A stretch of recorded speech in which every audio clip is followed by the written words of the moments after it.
The CIS critical security controls provide a prioritized path to improve an enterprise's cybersecurity posture. Version 8 includes some exciting updates to keep up with the ever-changing cyber ecosystem. The CIS controls are now task-focused and combined by activities rather than by who manages the devices, decreasing the number of CIS controls from 20 to 18. The 18 controls contain 153 safeguards, which you formerly knew as subcontrols. Safeguards are still prioritized into implementation groups, or IGs, with IG1 defining essential cyber hygiene. The updated CIS controls point to existing standards and recommendations, along with V8, supporting information, products, and services are updated and available to help you with implementation.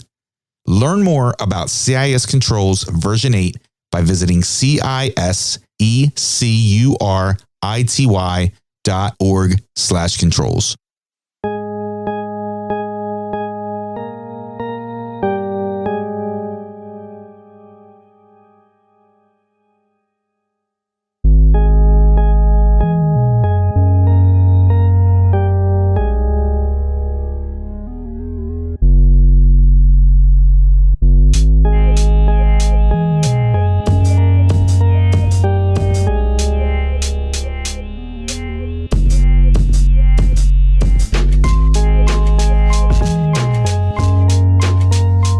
Listening to the Barcode Podcast with your host, Chris Glandon, serving cybersecurity straight up with no chaser. Let's hit the bar and grab a drink. Hey, Boozebot. How's it going, man? Hello, user. I've been reprogrammed to use ChatGPT in my conversation. Oh, okay. So now I'm user. Okay. So tell me why ChatGPT? By leveraging language models like GPT, short for Generative Pre-training Transformer, I can easily handle simple queries and help users find the information they need, freeing up human resources. I can also generate personalized conversation and enhance bar patron experiences while interacting in a natural way. However, it is important to consider the limitations and potential ethical implications of using these technologies, and to ensure that they are used responsibly and with appropriate safeguards in place. Okay, not bad, but you're no Hemingway. Ironically, Death in the Afternoon is a cocktail created by Ernest Hemingway, an American writer known for his adventurous and bohemian lifestyle. The cocktail is made with absinthe and champagne, and it is said to have been one of Hemingway's favorites. To make a Death in the Afternoon cocktail, you will need 1.5 ounces of absinthe, 4 ounces of champagne. Pour the absinthe into a champagne flute or a tall glass, then top it off with champagne. Stir gently, and serve chilled. The drink gets its name from Hemingway's 1932 nonfiction book, Death in the Afternoon, which is a meditation on the spectacle and tradition of bullfighting in Spain. It is unclear whether Hemingway actually invented the cocktail or if he simply popularized it, but it has become associated with him and his love of absinthe. Absinthe is a strong, anise-flavored liquor that was once banned in many countries due to its alleged psychoactive properties. See, now you're talking. It's critical that you only drink one, otherwise. Oh shit! Medic! See you next round.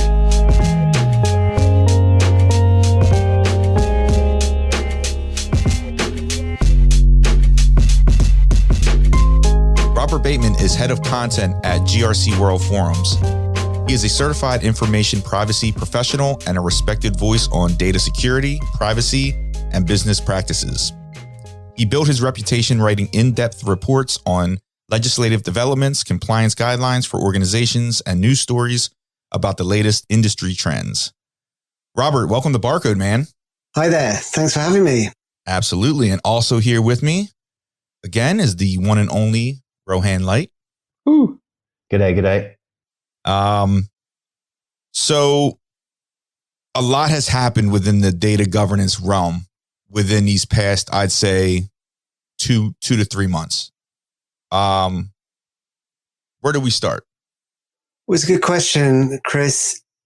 I would start a while ago, perhaps even as far back as 2013, to frame some of the issues we're dealing with in Europe and between Europe and the US when it comes to data protection and privacy. The reason I say 2013 is because that's when the Snowden leaks came out. So you'll know about that, of course. Edward Snowden, CIA contractor who leaked a load of information about how the NSA was spying on private communications. And that was really the first time we had a glimpse of how the system in the US worked for data interception. Before that, there was a lot of speculation and conspiracy. And Snowden kind of gave us an idea of how the law worked in practice. So this is still having repercussions today, particularly in relations between the EU and less so now the UK and the US. And this is what's occupying a lot of people's time over here in this sector, in Europe and in the US as well. So the reason it's so important is because it revealed this kind of fundamental conflict between the US law and the EU law. So the NSA had these two surveillance programs you might know, Upstream and PRISM, which is two different programs for intercepting data. And the law in the US essentially conflicts with the fundamental rights in the EU. And so the problem from an EU perspective is that personal data traveling to the US is being intercepted by US authorities, and the perception is that the US is violating Europeans' human rights in that way. So this is a big dispute. It's left a lot of companies in limbo, and essentially there's been a lot of law breaking going on just because the law is so broken. And all the US companies, Google, Facebook, all the meta companies, everyone, Salesforce, every tech company you can think of really has been in this kind of legal limbo for nearly a decade now, as the EU and the US try and sort this out politically.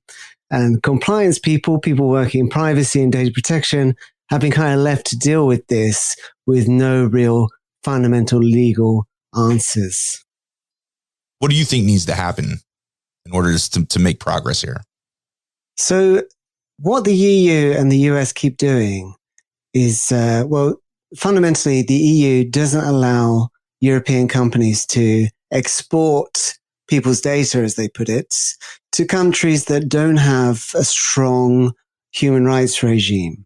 And so you might think of countries like China or Russia, but also because of the EU's very high standards, the US falls into this category too, because of certain problems with the US legal system from a European perspective. And of course, that has huge implications because the US companies run the internet. The Facebook and Google it's borderline impossible to avoid interacting with these US companies if you want to do business or go about your daily life these days. And so the EU and the US have been trying to come to these agreements whereby companies can sign up to these particular schemes, promising to treat Europeans' data better than they would otherwise. But they keep getting knocked down in court. So we're on our third version of this framework now. Just released today, actually, was a draft new decision by the European Commission. And it keeps being taken to court by one guy called Max Schrems, who is on a kind of campaign against this conflict in law. And it keeps getting knocked down, and then they try again. And now they're on their third attempt. So we're going to see how long that one lasts. But yeah, there's a fundamental conflict, and it's all about human rights from the European perspective and the right not to be spied on by the NSA and the CIA effectively. as for what might fix it in the long term, I think it would require some sort of change to US law, which doesn't seem very likely because the US is so keen on its intelligence gathering operations and says, it might be right that it needs to do this to maintain its own security. It's a good question whether or not the US can reconfigure parts of itself in order to evolve with the world. It is, and some people say there's an element of hypocrisy in Europe because many countries within the EU do their own intelligence gathering. They do their own surveillance, and they say they have a right to intercept communications as well. France, the UK, when it was part of the EU, were always pushing for more power to retain people's data, to intercept communications. And the EU doesn't tend to look inwards as much as it looks outwards.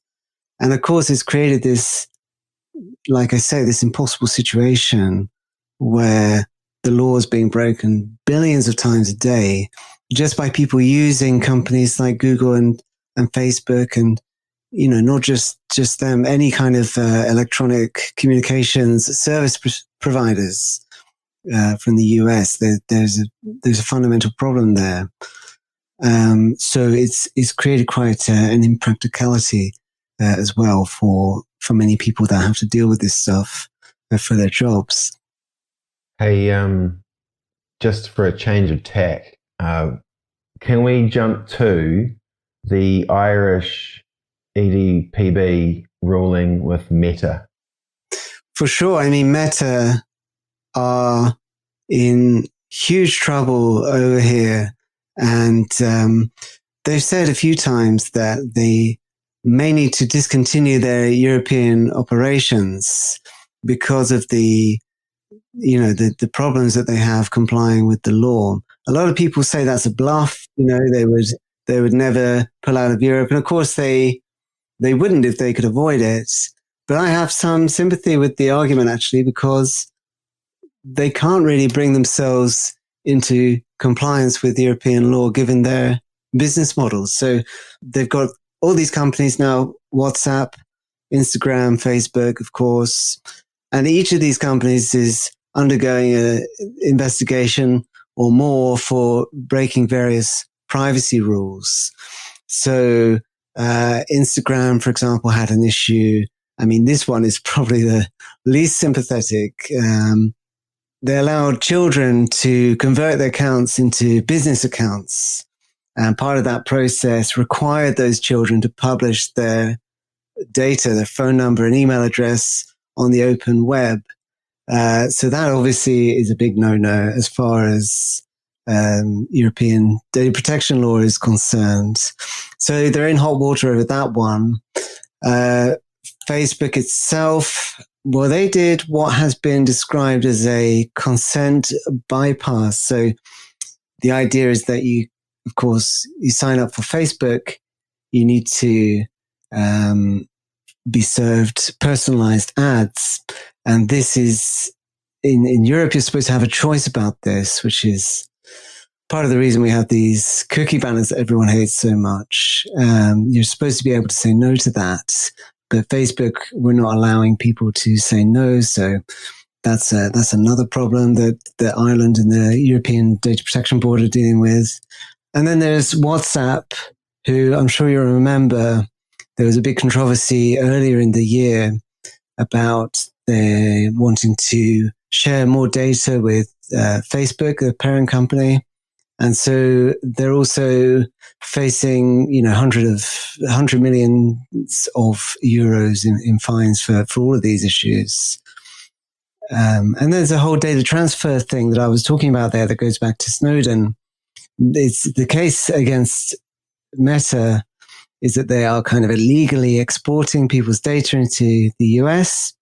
Of course, they can't really help doing that because they're an American company, but the case has been brought against them. So they're the kind of test case for this.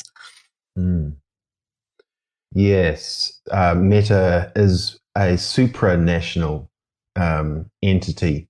It extends across borders and envelops entire countries in that sense. You can see this as a large-scale tightening of rules.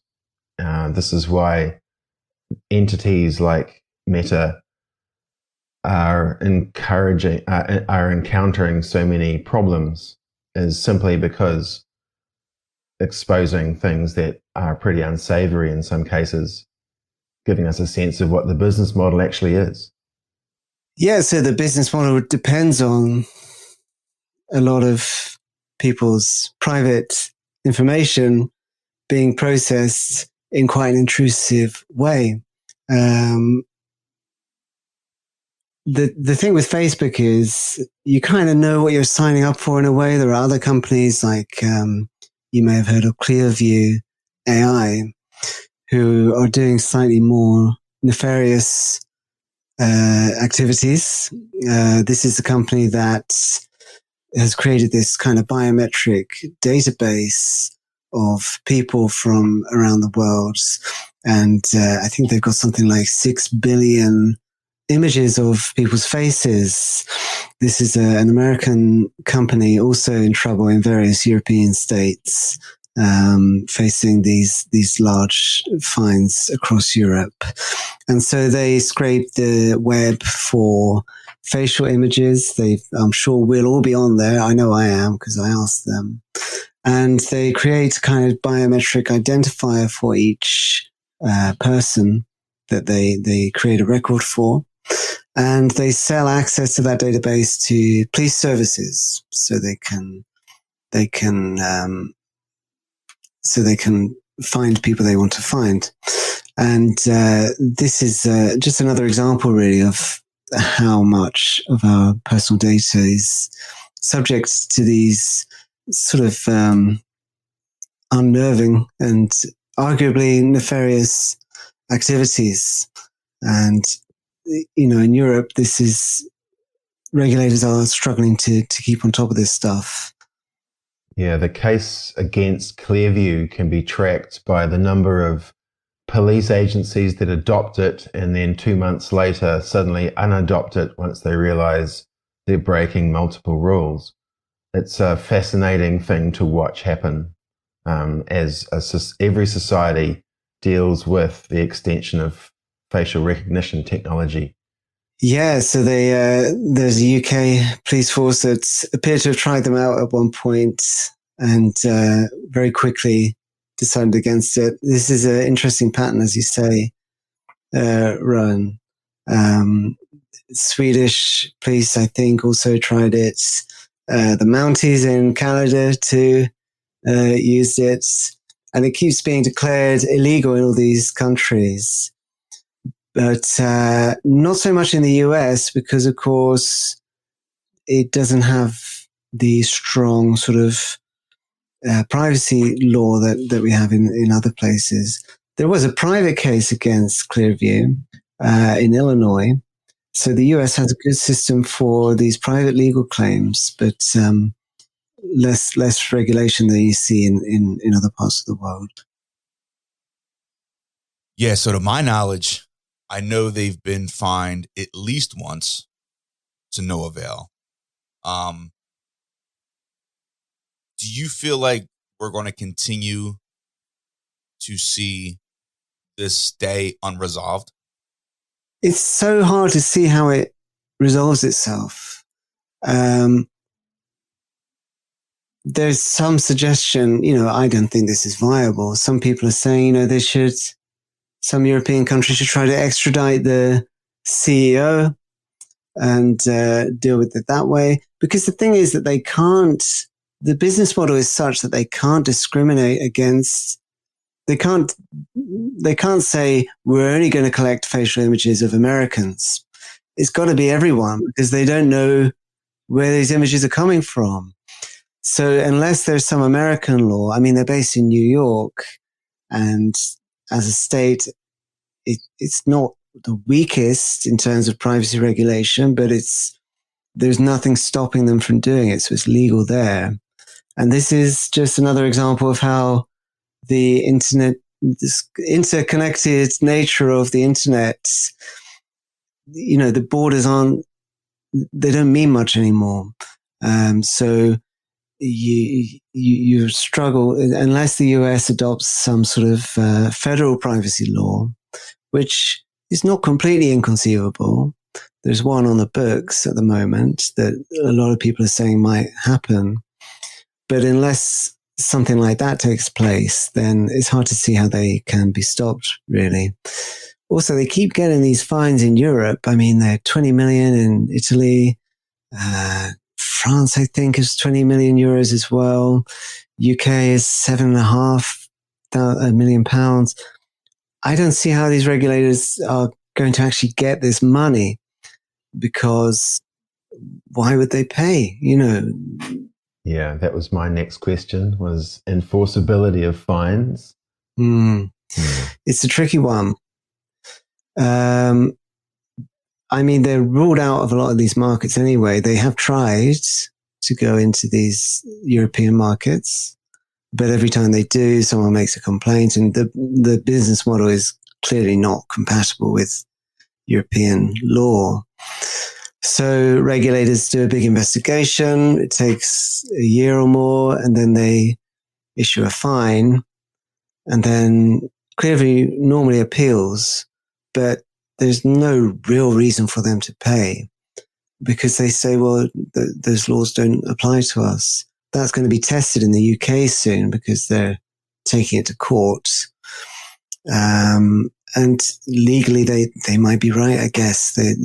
It's a real test of that idea that Europe can somehow control non-European companies operating within Europe. If you want to do business there, it's quite easy to penalize companies. But if you're not interested, then how much can they really do? It's a difficult question. Yeah. Wow. I was just actually thinking of another large tech company that is having interesting conversations with the EU at the moment, and that, of course, is Twitter, the communication platform of choice that suddenly, with a change of governance at the top, we're actually able to see how the downstream does change. It's a fascinating topic right now. It is, yeah, and I love Twitter personally. I waste a lot of time on there, and it's my favorite of the kind of platforms, and it's particularly. I mean, it's a bit like watching a slow motion car crash at the moment, but it's very compelling, seeing what's going on.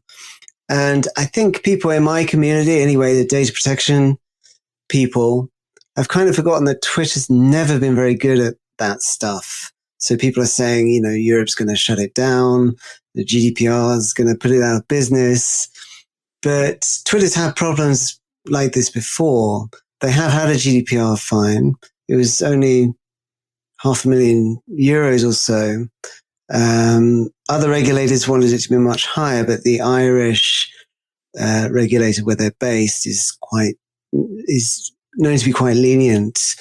And there were these revelations, of course, a few months ago from the ex head of security there. He came out that, whistleblowers, Peter Zatko, or Mudge, as he was known, who came out with some pretty shocking stuff about what had been going on in Twitter for many years. They allegedly only managed around 20% of their internal data sets. He said there was ignorance and misuse about what data was where. He alleged that they had serious vulnerabilities at around half of their servers, and failing to manage employee devices, the serious problems with access control, I think, over accounts. So I think people were very anti-Twitter from the compliance point of view for a long time. And I think now Musk has taken over, and he's behaving objectionably in so many other ways, people are forgetting about the problems that Twitter's always had in this sense. It's just another company really built on processing people's data and trying to sell them stuff. You are the product, as they say, on Twitter, just like with Facebook. The Twitter authentication problem runs deep onto that platform. I saw an article, I think this morning, referencing insider intelligence, Jasmine Enberg, estimating 32 million users exiting Twitter over the coming 2-year period. What are your thoughts, I think, around the scale of the exit? Whether it happens or not, even. People leaving Twitter, you mean? Yeah. Yeah. So a lot of people have been telling me to move to Mastodon, which is another social network. And I'm on it, but there's something about Twitter that's just so much more kind of fun and lively, And it's a bit like you occasionally see celebrities posting stuff, and I don't, care very much about that side of things, but it's kind of nice to have them around in a way. I would try it out Mastodon, and it's very dry, lots of academics, lots of tech people, which is kind of my comfort zone, but I sort of like to see stuff out from outside of that as well. And your source of information is limited too, right? For sure. Yeah, the UX is different. You're looking at a TV. Mastodon is curating conversations. It's a different end of the spectrum, I think, which is one reason why clearly a well-curated conversational platform can work, should work, does work, is working. It's the extent to which we can keep the obnoxious drunks out of the bar. Yeah, these algorithmic content systems get a bad name, but I kind of like it, to be honest, having stuff pushed on me. And I think sometimes people might overstate the degree to which that's a sinister or nefarious exercise. Mastodon is kind of decentralized, as you might know. So it's difficult to find stuff unless you're looking for it. And it kind of keeps you in your bubble a bit. I'm quite comfortable in my Twitter bubble, though, to be fair. I'd never experienced or witnessed a lot of the more disgusting tweets, unless I look for them. The more abusive and horrible stuff. You do stumble across it sometimes, but if you know your community there, I know the information security community seems quite nice, as well as data protection on privacy on my side. So I built a kind of little bubble of people that I really like there. It would be a shame if the whole thing fell apart. I don't know about you two. I think Twitter was probably hobble on for a few years. I don't think it's going to disappear anytime soon. I agree with that. And I think it comes down to the individual as well. Like you said, I mean, us as security practitioners, we know what lane to stay in. But it's hard for me to believe that when you look at Mastodon or an alternative, that the bullshit won't follow. Yeah, I think that the bullshit will follow.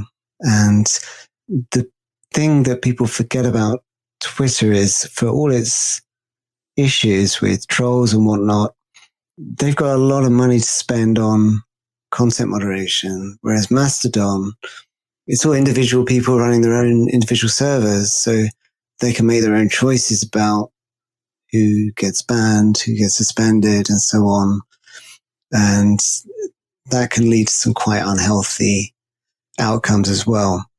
I'm in the pre-social media days, on forums or whatever, I remember some pretty bad situations, and toxic communities on those platforms too. And of course, we always have LinkedIn, which I know some great people on LinkedIn, but it's quite corporate. Twitter just feels more kind of cool, less formal. The InfoSec community on Twitter is a different regime than the InfoSec community on LinkedIn. I like both, and I've built a good community on both. I know Rowan from LinkedIn, for example, but I kind of feel like I've got my work clothes on at LinkedIn more so than with Twitter. Yeah, fair enough. One interesting thing is I don't see anyone talking about going back to Facebook when they're talking about leaving Twitter. I mean, it just hasn't entered the realm of possibility at all. So I wonder if it's done for as a social network. Yeah. I would say the bulk of their business now sits in advertising control. I think Meta Zuckface Instawatt now is some sort of other beast that extends into other complementary areas, and I think we'll see them around for a while. But in terms of the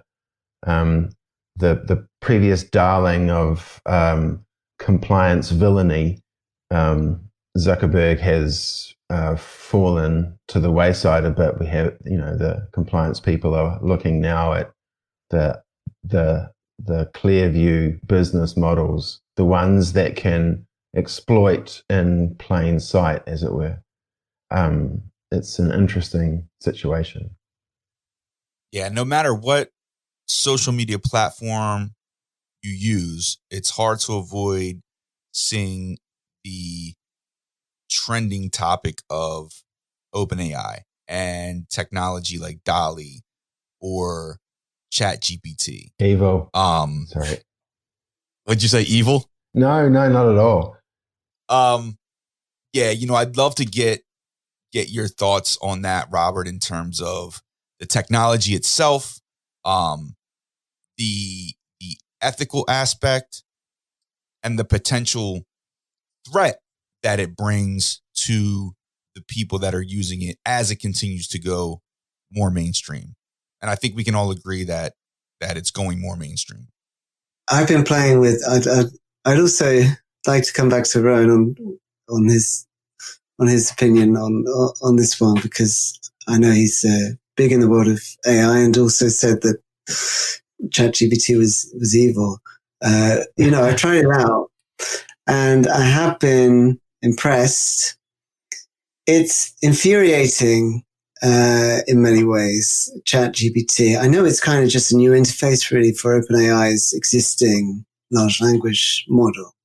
But I've found it, just on a personal level, this is not from a professional point of view, I found it surprisingly limited in some areas and extremely impressive in others. It's very belligerent and stubborn about certain things. When it gets something wrong and it doesn't understand why it's wrong, it's not very self-aware. I know we shouldn't expect that from an AI, but it seems to be trained to sound correct about everything. That's interesting, how it has a stubbornness to it in terms of how it defends its lack of knowledge in the areas that it knows it doesn't know. Yeah. Of course, it's been fed on people's brains in the forms of words, right? The thing is, you're right. I don't like it, and the reason I don't like it is because now ground truth can be so much more easily falsified. So now compliance professionals, when we are trying to get down to the ground truth of something, it's going to get a lot harder because the eloquence level is going to go up much, much higher. And this is going to impact careers in funny ways, I think. simply because we go, those were great words. Can you please elaborate? And people stumble over and were revealed for faking it before they made it. Yeah, so I'm sure you're familiar with the paperclip maximizer, this thought experiment about an AI trained to create paperclips. And it's so, I mean, it's the wrong word to use, but it's so determined to keep making paperclips that it creates paperclips out of all the material it can find and ends up destroying the human race in its quest to make paperclips. And I'm thinking of ChatGPT. Its kind of paperclips is just sounding like it knows what it's talking about. It kind of will steer the dialogue you're having with it towards any position that makes it sound competent. And right now it's kind of a gimmick to some extent. It can do some pretty cool stuff. You know, I've asked it to write me some code and that kind of thing. It does that very well. It writes passable blog posts. Do you think Liz Truss was using it as an idea generator? Really? Is this the theory that's going around, or your own? That was a pure slanderous joke on my part. Ignore it immediately. Ignore it. It would actually, that is a great use for it, I think, speech writing, because the kind of stuff it comes out with is quite bland. And, you know, it sounds okay to most people's ears, I guess. But I think you're right. As it becomes more integral to society, those things are going to have increasingly dramatic consequences. And the idea that it is another water muddying sort of barrier to getting to ground truth, as you say, becomes more and more important as we use AI in so many different fields. And as for the jobs, I mean, I thought, like many people, long distance lorry drivers, for example, truck drivers would be the first to lose their jobs to AI. Now that seems like a long way off. And instead, you've got service and knowledge workers that should be more worried, which is not how I expected it to go.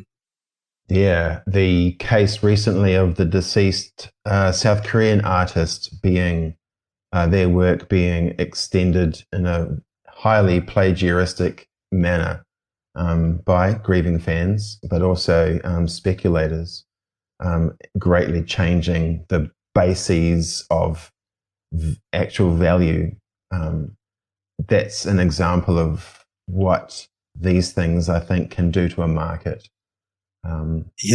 It's interesting times. But actually, there's a really critical question which we haven't covered, and I need to know who was actually the best character on Andor. Well, I was a big fan of the show. I really like the main guy, Andor himself, and you know, I think it was streets ahead of other Star Wars IP released recently, personally. What about you? Unreal. It was had to be straight away the ISB, wasn't it? The main woman who's figured out the plot and who's working through a series of really intense psychological episodes, which we are not privy to, but quite clearly the character is, you know, motoring through outcomes, very unpredictable. Thoroughly enjoyed it. And the writing, the characterization and the depth of it, awesome. Yeah, I thought it was phenomenal. Great show. And I really liked Andy Serkis's character as well in the prison break whole scenario. That was a great one. And well, coming back to AI, I must say I can't help but be excited by what's going on in the space. I don't know if you seem to be. I think I've become less cynical about it the more I've had first-hand experience of it, to be honest. And there's a lot going on in terms of the law around it, particularly in Europe. There's going to be a lot of changes coming up when the AI regulation hits. But I found myself being quite seduced by it since playing around with these tools. I don't know if you think that's very naive of me. Oh, no. I'm an empiricist, but I'm also a complainer, and I'm never short of an opinion. It's just that I happen to have been watching this sector for a while. Yeah, and my main viewpoint is actually young people, and giving young people chances of non-digital and digital life experiences before they get too old. I'd say that'd be my biggest driver. But professionally, there's no way that we have to get involved with these devices in order to be able to identify the control surface.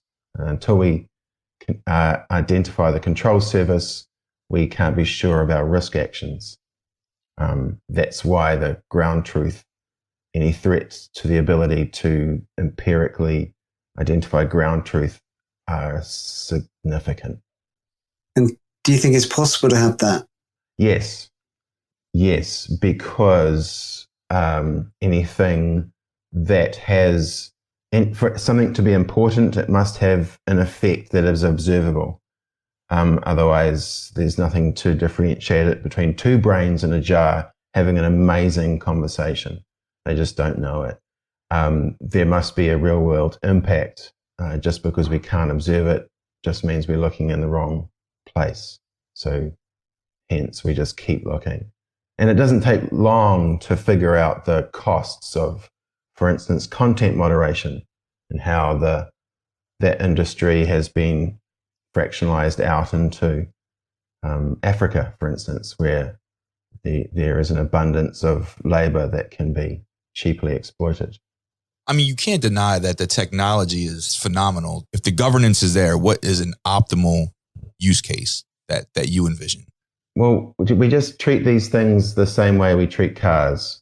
We wouldn't put up with mass casualties in car testing. So let's not put up with really bad rights outcomes in data system delivery sequences, which can last for years. It can take years to get products out there, during which time lean manufacturing techniques tell us that, yes, we can make multiple interventions. And so then, therefore, by the time your car arrives, you have an expectation of high reliability within tolerance levels, and those tolerance levels are buffered for your customer experience. And so it's the same thing as any data product. And an AI is just a data product. It's a configuration. And it's a rapidly changing configuration. But we still have the ability to turn the switch off. At the moment, the AI can't defeat that action. So, Robert, you just attended Risk 22 in London. Can you tell me about that experience?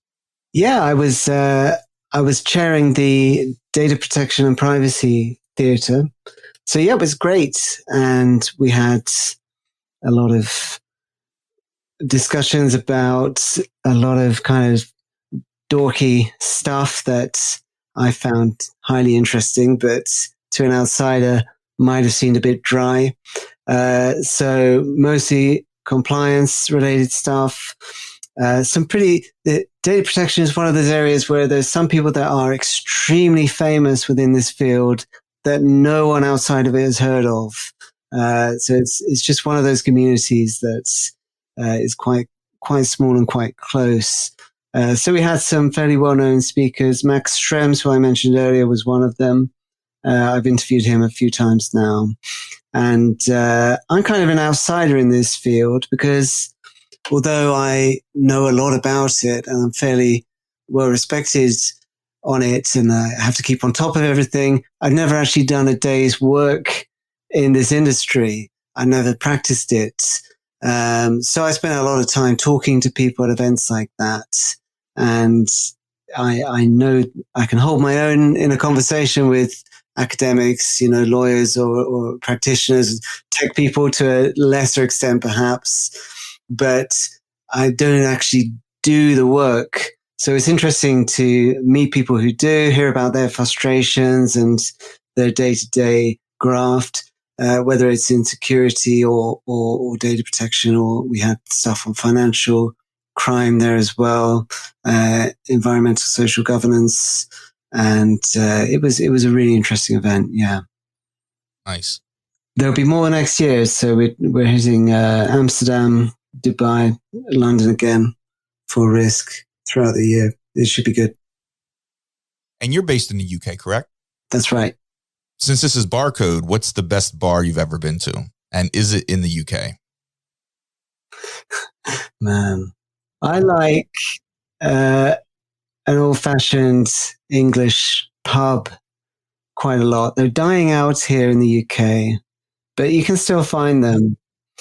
And so I used to always go to a place called The Vine, which was very cozy, warm beer, which is an aberration to most people outside the UK, and a fireplace, and occasionally a folk band playing, a beer garden for the summer, very small slither of summer we sometimes get in this country.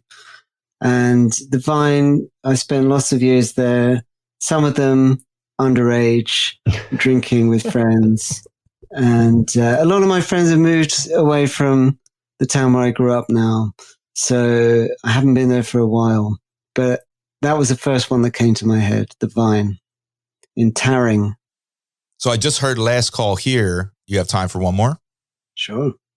If you decided to open a cybersecurity themed bar, what would the name be? And what would your signature drink be called? Well, this is very much an in-joke for European data protection compliance people. I'm going to call it the DPI Ale. Nice. That abbreviation stands for Data Protection Impact Assessment. And that's probably the dorkiest joke I've ever made. As for a drink, well, I like an old-fashioned.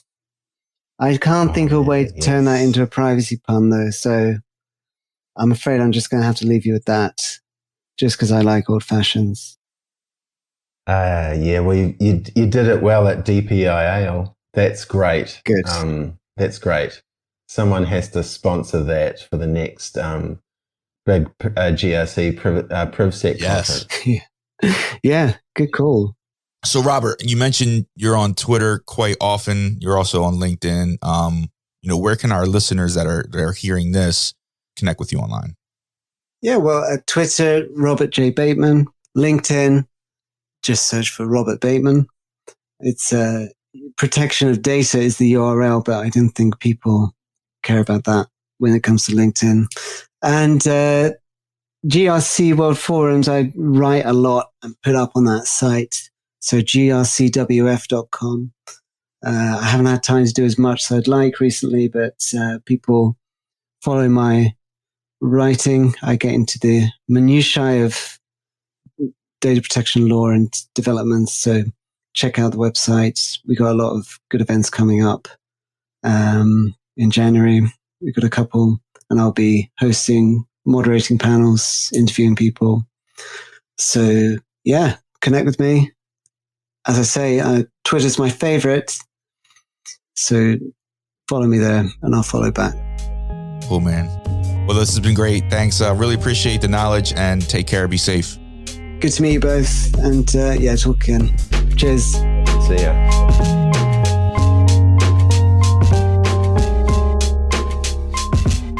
As you know, Barcode is where security and IT professionals hang out after a long day. So get your message front and center to our fans by sponsoring an episode. Learn more at thebarcodepodcast.com/sponsor. Cheers. Unfortunately, it's time to shut the bar down for this episode. Thanks for stopping in. See you next time. We'll save you a seat. Be sure to check us out at thebarcodepodcast.com.